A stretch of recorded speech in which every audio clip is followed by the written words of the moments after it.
One कैसे हैं आप सभी। आई होप आप सबकी प्रिपरेशन बहुत अच्छी चल रही होगी। अगर मैं कहूँ कि बिना आंसर जाने भी आप इंग्लिश के टफ़ क्वेश्चंस को सही कर सकते हो, तो आज हम वही टेक्निक सीखने वाले हैं। इंग्लिश और जीके ऐसे दो सेक्शंस हैं जिसके अंदर आप गेस वर्क लगाते हो और आपको लगाना भी पड़ता है, क्योंकि अटैम्प्ट्स इंक्रीज़ करने हैं।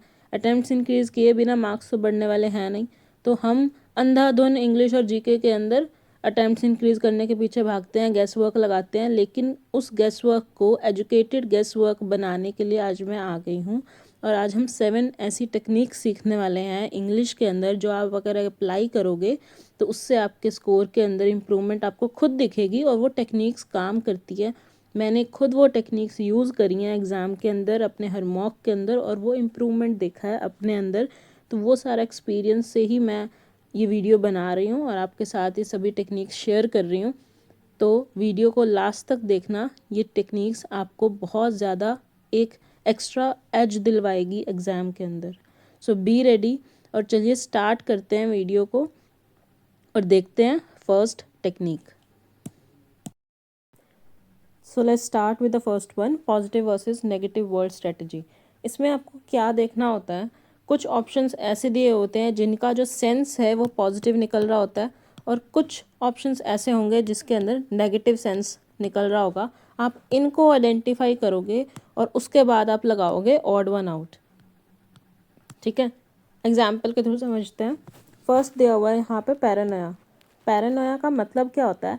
पैरानोया बेसिकली एक मेंटल डिसऑर्डर है, मेंटल इलनेस है, जिसमें इंसान को लगता है कि कुछ लोग हैं जो उसको हार्म पहुंचाना चाहते हैं, हमको हार्म पहुंचाना चाहते हैं, बट ऐसा कुछ होता नहीं है। It's just a mental illness. और लेट्स सपोज आपको इसका मतलब नहीं पता था एग्ज़ाम में, तो कैसे आपको इसे मार्क करना है आंसर, वो मैं बताती हूँ। अब यहाँ पे ऑप्शंस देखो, आपको 4 ऑप्शंस दिए हुए हैं और ये ऑप्शन मैंने सेट नहीं किए हैं, ये एसएससी ने सेट किए हैं, आपके टीसीएस ने सेट किए हैं, और ये प्रीवियस ईयर में आया हुआ क्वेश्चन है। ऑप्शन में दिया हुआ है एश्योरेंस। एश्योरेंस का मतलब सबको पता है, जो कि एक पॉजिटिव वर्ड है, इतना ही पता है। एंजाइटी, एंजाइटी एक नेगेटिव वर्ड है, घबराहट होना। बिलीफ एंड फेथ, ये दोनों एक पॉजिटिव वर्ड्स हैं। ठीक है, तो यहाँ से आप ऑड वन आउट कर सकते थे, बहुत आराम से कर सकते थे। एंजाइटी ही इसका आंसर होगा और आप इसे मार्क करके आगे बढ़ सकते थे। तो ये टेक्निक आपको तब लगानी है जब आपको आंसर बिल्कुल नहीं पता है। अगर आपको उसका आंसर पता है तो आप अपने बिल्कुल जो भी आपने पढ़ा है उसके साथ जाओगे। इन टेक्निक्स का यूज़ तब करोगे जब आपको आंसर नहीं मालूम है। ठीक है, एक और देख लेते हैं, मेलनकॉली। मेलनकॉली भी आपने देखा हुआ है, प्रीवियस ईयर में आया हुआ वर्ड है। इसमें ऑप्शंस दिए हुए थे जॉयस, चेयरफुल, ग्लूमी और डिलाइटफुल। साफ साफ पता चल रहा है जॉयस और चेयरफुल ये दोनों पॉजिटिव वर्ड्स हैं, खुश होना। डिलाइटफुल भी होता है अच्छा लगना, कोई चीज़ दिल को अच्छी लगनी कोई चीज़, तो ये भी एक पॉजिटिव वर्ड हुआ। और ग्लूमी जो है एक नेगेटिव वर्ड है, जिसका मतलब होता है सैड होना, सैड होना। तो ग्लूमी इसका राइट आंसर हो जाएगा, मेलनकली, ग्लूमी। ओके, तो अब आपको करना क्या है, जब भी आप वोकैब वगैरह पढ़ते हो, वोकैब की मैंने एक वीडियो भी शेयर की थी कि आपको वोकैब कैसे पढ़नी है, कैसे याद करनी है, और मैंने उसमें आपको बताया था कि कैसे आप 2 से ढाई महीने के अंदर वोकैबलरी को ना सिर्फ एक बार पढ़ सकते हो, उसके साथ 6 से 7 बार उसकी रिवीजन भी कर सकते हो। तो आपने अगर वो वीडियो नहीं देखी है तो उसको ज़रूर देखना, मैं डिस्क्रिप्शन में लिंक भी दे दूँगी आपको। ठीक है, तो अब जब भी आप वो कैब पढ़ोगे तो जब वर्ड देखो तो उसका इतना समझने की कोशिश करो कि ये पॉजिटिव वर्ड है या नेगेटिव वर्ड है, उसका मीनिंग देखे बिना। मीनिंग बाद में देखना, जब वो वर्ड देखो ना, उस वर्ड को देख के थोड़ा सा समझने की कोशिश करो, क्योंकि रीडिंग तो आप सब करते ही हो। रीडिंग करते हो तो आपको पता भी चलता है कि कौन सा वर्ड नेगेटिव है और कौन सा वर्ड पॉजिटिव है। तो आपको उसको आइडेंटिफाई करने की कोशिश करनी है। जब आप वो कोशिश करोगे तो एक आदत सी बन जाएगी और एग्ज़ाम में बहुत आसानी से आइडेंटिफाई कर पाओगे कौन सा वर्ड पॉजिटिव है और कौन सा नेगेटिव है। और इतना पता करने के बाद आप ये वाली टेक्निक लगा सकते हो आंसर करने के लिए। ठीक है, बहुत ज़्यादा हेल्प मिलेगी। और सभी वर्ड्स में इस चीज़ को अप्लाई करके देखना, पढ़ते के साथ साथ। बुक से जब आप पढ़ रहे हो, ब्लैक बुक पढ़ रहे हो, इसी तरीके से पढ़ना जैसे मैंने बताया, बेस्ट तरीका है। ठीक है, और ये वीडियो अभी जाके देखो अगर आपने नहीं देखी है तो। आगे बढ़ते हैं हमारी नेक्स्ट टेक्निक की तरफ। अब हम देखते हैं ईडियम्स में कौन सी टेक्निक का इस्तेमाल हो सकता है, कैसे ईडियम्स के ऑप्शंस को आप एलिमिनेट कर सकते हो। ईडियम को बेसिकली हिंदी में आप मुहावरे देखते हो। मुहावरे कैसे होते हैं जिनका कोई लिटरल मीनिंग आपको ना दिखाई दे। जैसे हिंदी में कुछ मुहावरे हैं, जैसे है दाल में कुछ काला होना। दाल में कुछ काला होने का अगर आप लिटरल मीनिंग देखोगे ना तो उसका मतलब है कि दाल है तो उसके अंदर कुछ काला सा तिनका पड़ा हुआ है, तो that is a literal meaning. तो इसका ये मीनिंग तो होता नहीं है दाल में कुछ काला होना यानी कुछ गड़बड़ है, तो लिटरल मीनिंग इसका आंसर नहीं था। ऐसी है जैसे 9-2-11 होना। 9-2-11 होना मतलब भाग जाना। अब 9 और 2 यहाँ पे ये तो नहीं वो कहना चाह रहा होगा ना कि 9 + 2 11 होते हैं, ये तो मीनिंग नहीं देना चाह रहा होगा।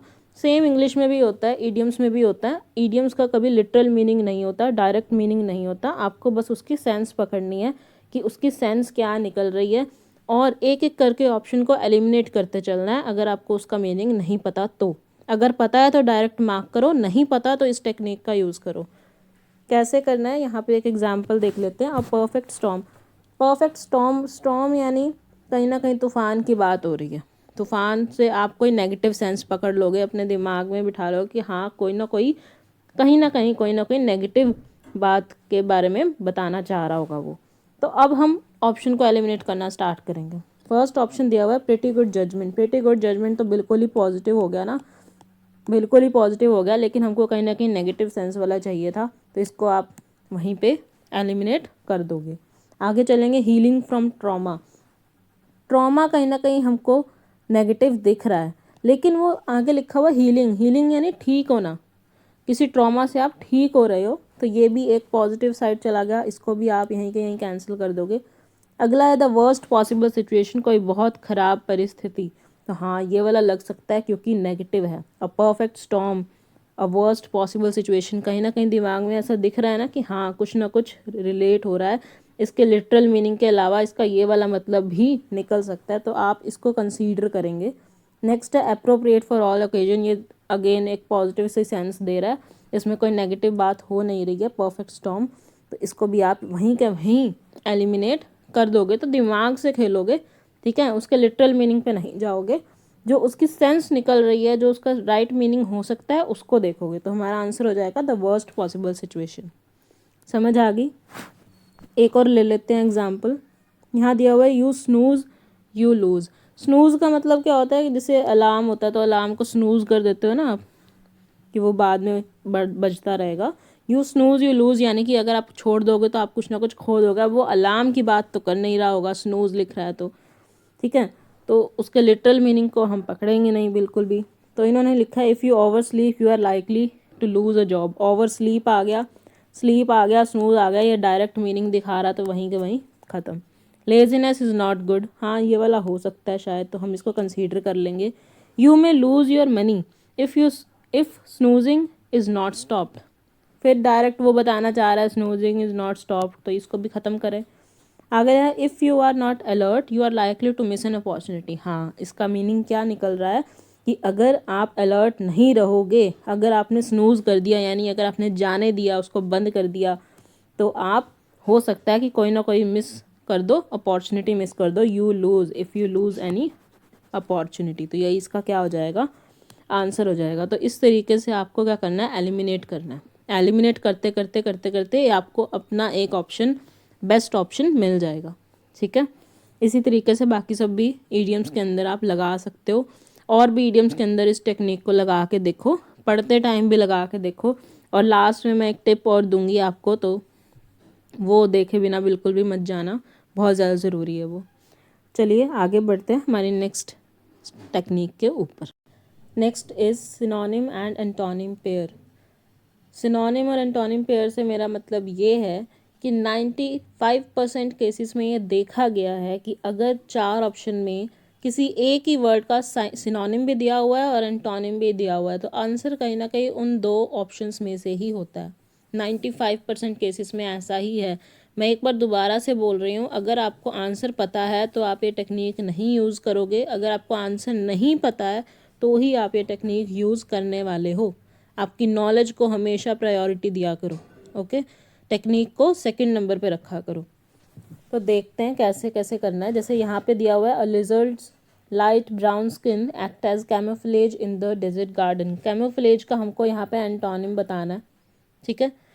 अब इनका ऑप्शंस देख लेते हैं। ऑप्शंस के अंदर ये दो ऑप्शन आपको दिख रहे हैं, मास्क और रिवील। मास्क का मतलब छुपा लेना, रिवील मतलब ओपन कर देना, दिखा देना, ठीक है। मास्क और रिवील ये क्या है, एक ही वर्ड के सिनोनिम और एंटोनिम हैं, एक दूसरे के सिनोनिम और एंटोनिम दिख रहे हैं। तो आंसर जो है ना वो इन्हीं दोनों में से एक है। अब आपको आइडेंटिफाई करना है कि कैमोफ्लेज का मतलब होता क्या है। तो वो आप इस सेंटेंस को देख के भी आराम से पता कर पा रहे हो। कैमोफ्लेज का मतलब होता है कहीं ना कहीं कोई छल हो जाना, छलावा हो जाना। कि डेजर्ट लिखा हुआ है ना, तो डेजर्ट के अंदर तो यही मिराज वगैरह आपको देखने को मिलते हैं, तो कुछ ऐसा सा ही होगा। तो इसका आंसर जो है, अगर सिनोनिम पूछता तो मास्क होना चाहिए था, तो एंटोनिम पूछा तो आंसर हो जाएगा रिवील। सिंपल। इसी तरीके से यहाँ पे देखो स्पूरियस। स्पूरियस के अंदर यहाँ पे ये दो ऑप्शन आपको दिख रहे हैं, जेन्युइन और फेक। जेन्युइन और फेक एक ही वर्ड के सिनोनिम और एंटोनिम है, एक दूसरे के सिनोनिम और एंटोनिम है, तो आंसर इसी में से ही है, ठीक है। और स्पूरियस का मतलब फेक होता है, तो आप इसको मार्क करके आगे बढ़ सकते हो। तो आपने एटलीस्ट दो ऑप्शन तो यहाँ पे एलिमिनेट कर लेना, और जब दो ऑप्शन एलिमिनेट कर लिए तो राइट आंसर मार्क करने के जो चांसेस हैं वो 50-50% हो जाते हैं जब आप एलिमिनेट कर लेते हो। नहीं तो आपके चांसेस 25-25% थे सब में, अब आपके चांसेस 50-50 हो गए। तो कहीं ना कहीं आपको एक हेल्प मिली। तो इस टेक्निक से भी आपको ऑप्शन को एलिमिनेट करने में हेल्प मिलेगी। इस चीज़ का भी ध्यान रखना। मैं ये नहीं कहती कि हर ऑप्शन जो होते हैं, जो हर क्वेश्चन होते हैं, उसके सभी ऑप्शंस में आपको इस तरीके का पैटर्न देखने को मिलेगा, बट कुछ ऐसे क्वेश्चंस आ जाते हैं जिनमें ये पैटर्न दिखता है। तो अगर आपके दिमाग में ये पैटर्न होगा तो आप उसे आइडेंटिफाई कर पाओगे एटलीस्ट पेपर के अंदर, ठीक है। तो इसीलिए ये जानना ज़रूरी है। उसको अप्लाई कर पाना या ना कर पाना वो एग्ज़ाम के ऊपर डिपेंड है, आपके लक पे भी डिपेंड करता है। बट अगर आपके माइंड में कहीं ना कहीं ये पैटर्न होगा तो आप आइडेंटिफाई कर लोगे एग्ज़ाम में, ठीक है। आगे बढ़ते हैं, नेक्स्ट टेक्निक देखते हैं। नेक्स्ट वन इज़, जब आपको सेंटेंस के अंदर वर्ड कहीं ना कहीं छुपा हुआ होता है, उसको कैसे पहचानना है। और जब आपके पास सेंटेंस आ गया ना, तो समझो एक ऐसा क्वेश्चन आ गया जिसके अटैम्प्ट करने के चांसेस बढ़ गए, क्योंकि आप रीडिंग तो कर ही रहे हो। रीडिंग बहुत ज़्यादा ज़रूरी है, अगर नहीं कर रहे ना तो अभी से करनी स्टार्ट कर दो। इसके बिना आप इंग्लिश को कंप्लीट करने के बारे में सोच भी नहीं सकते हो। Reading is the most important part. नहीं कर रहे तो अभी से करनी शुरू कर दो। पिछली वीडियो जो मैंने इंग्लिश की स्ट्रैटेजी भी बनाई थी ना, तो वो जाके देखो, मैं लिंक दे दूँगी डिस्क्रिप्शन में। उसमें मैंने बताया आपको किस तरीके से इंग्लिश को प्रिपेयर करना है, और वह ज़रूर देखना। उसमें सभी सोर्सेज डिस्कस किए हैं मैंने, ग्रामर के भी, प्रैक्टिस के भी, वोकैब के भी, सभी सोर्सेज भी डिस्कस किए हुए हैं। तो उस वीडियो को ज़रूर जाके देखना और उसी तरीके से करना स्टार्ट कर दो। आई एम डैम श्योर अगले 2 महीने के अंदर इंग्लिश बेस्ट कर लोगे अपनी। स्टार्ट करते हैं, देखते हैं इसमें क्या करना है। जब एक सेंटेंस दिया हुआ है और सेंटेंस में एक वर्ड दिया हुआ है और आपको उस वर्ड का मतलब नहीं पता है, मैं ये मान के चल रही हूँ कि आपको नहीं पता है। जैसे यहाँ दिया हुआ है, द स्क्रप्लस जज considered all the evidence before making a decision. अब आपको क्या पता इसका मतलब क्या है, लेकिन अटेम्प्ट तो करना है। अटेम्प्ट करना है तो गैस लेना है, गैस लेना है तो एजुकेटेड गैस लेना है। कैसे लोगे, इस सेंटेंस को पढ़ो, इस सेंटेंस के सेंस को समझने की कोशिश करो कि एक जज है वो सभी एविडेंस को कंसीडर करता है डिसीजन लेने से पहले। यानी कि जज क्या है, जज एक ट्रस्टवर्दी, एक ऑनेस्ट जज है, फेयर जज है ना। तो कहीं ना कहीं यही सेंस निकाल पा रहे हो, तो कहीं ना कहीं इस वर्ड का मतलब भी ऑनेस्ट की सेंस में होना चाहिए। तो आप इन ऑप्शंस को देखोगे, क्या वो जज केयरिंग है, नहीं तो केयरिंग तो नहीं होना चाहिए। ऑनेस्ट है, बिल्कुल ऑनेस्ट है। अनफेयर तो बिल्कुल भी नहीं है, फेयर जज है वो, ठीक है। और नेग्लेक्टेड भी नहीं है, नेग्लेक्टेड होता तो वो क्यों एविडेंस को कंसीडर करता, है ना। तो इस तरीके से आप सेंटेंस का मतलब समझोगे और मतलब समझने के बाद उसका आंसर दोगे, ठीक है। ऐसे ही नेक्स्ट ऑप्शन इनमें देखो, plethora, there were a plethora of option available to the applicant. यानी कि एप्लीकेंट के पास काफ़ी सारे ऑप्शंस अवेलेबल होंगे, तभी तो लिख रखे हैं ना, there were a plethora of options available to the applicant. काफ़ी ऑप्शंस अवेलेबल होंगे, तो यहाँ पे कहीं ना कहीं काफ़ी की सेंस हमको देखने को मिल रही है। डिस्ट्रक्टिव ऑप्शंस होंगे, नहीं। Recess, access would be the answer, ठीक है। इनसफिशिएंट नहीं होगा, एक्सेस का आंसर हो जाएगा। तो आप उसके सेंस पे जाओ, सेंटेंस लिखा है उसकी सेंस समझो और आंसर मार्क करो। और सेंस समझ में आ जाती है, विद इन 10-15 सेकेंड 20 सेकेंड आपको सेंस समझ में आ जाएगी अगर आप रीडिंग कर रहे हो रेगुलरली। तो रीडिंग डेली करनी है आपको, बस रीडिंग से ही आप बहुत सारे क्वेश्चंस को सॉल्व कर लोगे इंग्लिश के। ठीक है, तो सेंटेंस जब दिख जाए तो समझो लॉटरी लग गई, वो क्वेश्चन हो गया। ठीक है, इस तरीके से आप सेंस समझोगे और उसको मार्क करोगे और आगे बढ़ोगे। पॉजिटिव और नेगेटिव जो मैंने फर्स्ट वाला रूल बताया था ना, वो सब में ही अप्लाई हो रहा है कहीं ना कहीं। ऑड वन आउट सब में अप्लाई हो रहा है, ऑप्शंस को एलिमिनेट कर पा रहे हो। ठीक है, आगे बढ़ते हैं।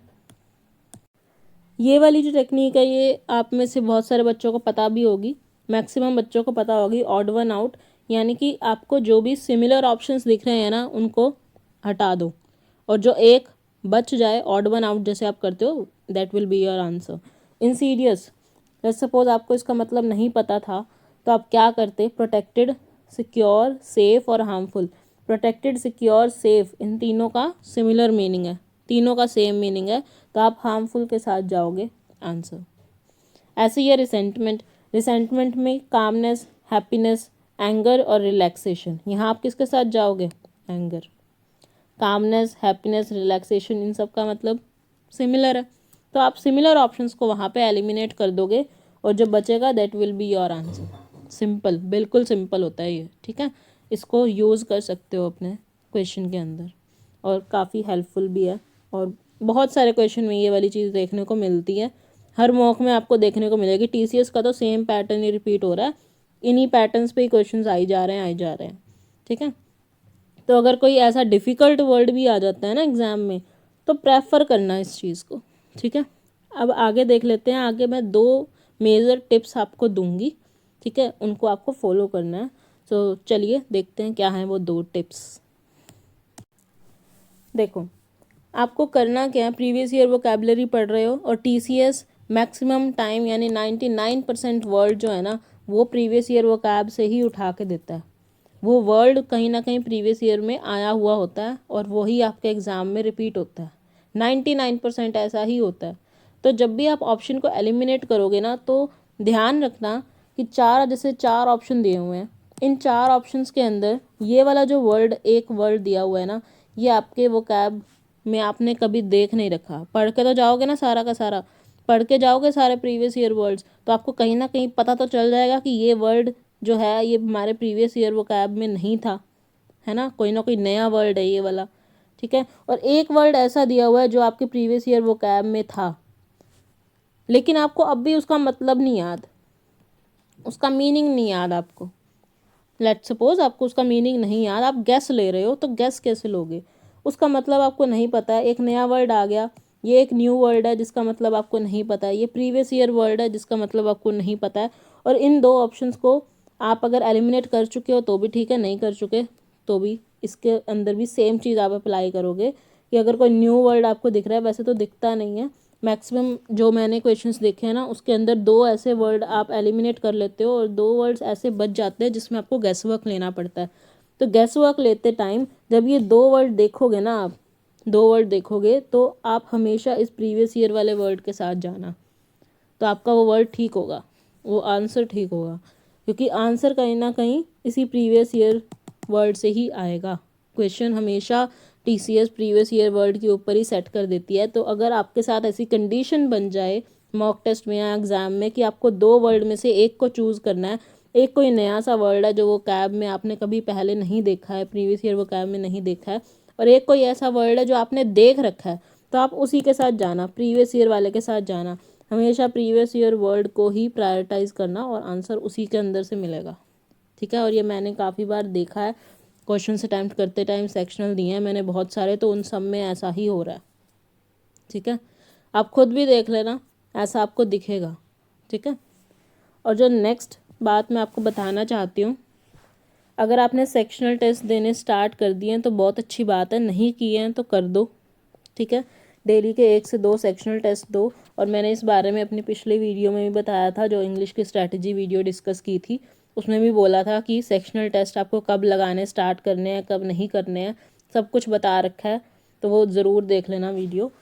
तो last and the most important tip जो मैं आपको देना चाहती हूँ वो यही है कि अपनी खुद की स्ट्रैटेजी आपको बिल्ड करनी पड़ेगी, क्योंकि सबका अपना एक गुड पॉइंट है, एक सबका बैड पॉइंट है, और आपको अपनी स्ट्रेटजी पहचाननी है, आपकी स्ट्रेंथ पहचाननी है कि आपकी स्ट्रेंथ क्या है, क्या आपका गेस वर्क बहुत अच्छा है या बहुत बुरा है, कैसा गेस वर्क है, और हर टॉपिक पे आपका गेस वर्क कैसा है। जैसे मैं पर्सनली अपना बताऊं, मेरा कभी PQRS के ऊपर रीअरेंजमेंट वाले सेंटेंसेस में कभी गेस वर्क नहीं चला, कभी भी नहीं चला। अगर मुझे वो सेंस समझ में आ गई तो वो हो गया, नहीं आई तो वो नहीं हुआ। मैंने जब भी वो गेस लगाया वो हमेशा गलत ही हुआ। तो मैं अपने आप को समझ गई कि हाँ, मेरा इस टॉपिक पे गेस वर्क नहीं चल रहा, तो मैंने वो लेना ही बंद कर दिया। मैं छोड़ दूंगी वो क्वेश्चन, लेकिन उस पर मैं गेस वर्क नहीं लूँगी। तो ये कैसे पहचान में आया, क्योंकि मैंने मॉक्स दिए, मैंने बहुत सारे सेक्शनल्स दिए, तो उससे ये चीज़ मैं समझती चली गई कि मैंने जब भी गेस वर्क लगाया, किसी भी मॉक के अंदर लगाया, तो वो मुझे 90% टाइम वो गलत ही दिख रहा था। तो मैंने बस उस चीज़ को सोच लिया, अपनी स्ट्रेटजी बना ली कि हाँ भाई, अब अगर PQRS के अंदर मेरे को आता होगा तो मैं करूँगी, नहीं आता होगा तो मैं नहीं करूँगी, सिंपल। इसी तरीके से आपको भी अपनी स्ट्रेटजी बनानी है, अपनी स्ट्रेंथ देखनी है, आपकी गेस वर्क की जो स्किल है वो कैसी है, उसको पहचानना है और उसके हिसाब से अपनी स्ट्रेटजी बनानी पड़ेगी। ठीक है, तो बस मैं यही कहूँगी कि अब आप जितने भी सेक्शनल लगाओ, जितने भी मॉक अटैम्प्ट करो, उसके अंदर इन टेक्निक्स का यूज़ करके देखना। इसमें से काफ़ी टेक्निक्स आपको पता भी होंगी, क्योंकि आप भी बहुत टाइम से सेक्शनल और मॉक लगा रहे हो, तो आपको मोस्ट प्रोबेबली पता होंगी, और मैंने बस समराइज़ कर दिया है सारा कुछ आपके सामने। ठीक है, तो इनको लगाना और अपनी खुद की स्ट्रैटेजी बनाना, अपने स्ट्रेंथ पे बेस्ड स्ट्रैटेजी बनाना, क्योंकि अपनी स्ट्रैटेजी अपनी होती है, और एग्ज़ाम डे वाले दिन अपनी स्ट्रैटेजी ही काम आती है हमेशा। तो उस चीज़ को अप्लाई करना स्टार्ट कर दो, अपनी स्ट्रैटेजी बनानी स्टार्ट कर दो। ठीक है, and all the very best for your exam, for your preparation first of all. ठीक है, कोई भी अगर डाउट आ रहा है तो मुझे कमेंट सेक्शन में बता देना। वीडियो को अपने सभी फ्रेंड्स के साथ शेयर कर दो, और चैनल को सब्सक्राइब कर लो फटाफट से जाके, और भी काफ़ी सारी वीडियोज़ आने वाली हैं, बहुत सारी वीडियोज़ प्लान्ड है। Thank you so much.